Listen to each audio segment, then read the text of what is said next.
Hello guys, ఈరోజు అయితే నేను ఖైరతాబాద్ అనే ఒక పెద్ద గణనాథుడి దగ్గరికి నేను చూడడానికి అయితే ఈరోజు వెళ్ళాను. మనకి తెలిసిందేని ఎంత పెద్ద గణేశుడు అనేది హైదరాబాద్లో చాలా సెలబ్రేషన్ చేసుకుంటారు.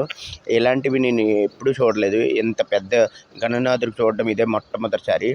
ఇంకోటి, ఈరోజైతే జనాభా చూసినట్టయితే ఎంతమంది వచ్చారనేది మనకు లెక్క లేనంత. నేను ఇంతవరకు అయితే పబ్లిక్ ఇంతమంది వస్తారా, దీనికి ఇంత పూజిస్తారా, ఇంత దైవభక్తి ఎక్కువ ఉందా, హిందువులకి మన భారతదేశంలో ఎందుకు ఎంతమంది ఉన్నారు ఏంటి అనేది దీన్ని బట్టి చూస్తుంటే అర్థమవుతుంది. ఇంత గణనాథుడికి చూడడానికి ఎంతమంది వచ్చారనేది నేను అనుకోలేదు. గణనాథుడు చూడడానికి ఇదే మొట్టమొదటిసారి నేను చూడడం. ఇప్పుడు నేను ఫోటో తీస్తుంటే చాలామంది అయితే వద్దు వద్దు అని అంటున్నారు, పక్కన ఉన్న సెక్యూరిటీ కానీ పోలీసులు కానీ.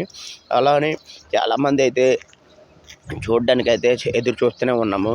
ఇంకా కొద్దిగా దగ్గరికి వెళ్ళే కొద్ది ఇక్కడైతే శ్రీరామనాథుడు, రామచంద్ర స్వామి అయితే ఇక్కడ ఉన్నారు. మొత్తం విగ్రహం చూసుకుంటూ ఇక్కడ ఉన్న పాపులేషన్ కానీ పబ్లిక్ కానీ చాలా వరకు అయితే ఉన్నారు. ఇక్కడ వీడియో తీయడానికి అయితే ఎంత కష్టంగా ఉంది చూడండి. నేను ఎలా అయితే టైర్డ్ అయితే అయిపోయాను. ఇక్కడ లైన్లో నిలబడి గంటలు అయితే అయింది. ఇక్కడ ఈ పబ్లిక్ చూస్తేనే మీకు అర్థమవుతుంది అక్కడ వెళ్ళడానికి ఎంత ఇబ్బంది పడాలా అనేది. కానీ మనకు స్వామి ఉన్నారు కదా, ఏ భయం లేదు నాకు. ఆ స్వామి దయ వల్ల నేను ఇంకా ముందుకు వెళ్తున్నాను, ఆయన చూడడానికి వెళ్తున్నాను. దర్శనం చేసుకోవడానికి ఏం లేదండి.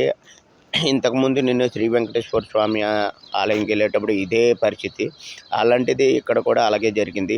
ఇక్కడ చుట్టుపక్కల ఎవరు ఎంతమంది ఉన్నారు ఏంటి నాకైతే అర్థం కాలేదు. ఇలాగ వెళ్తున్న కొలది పోలీసు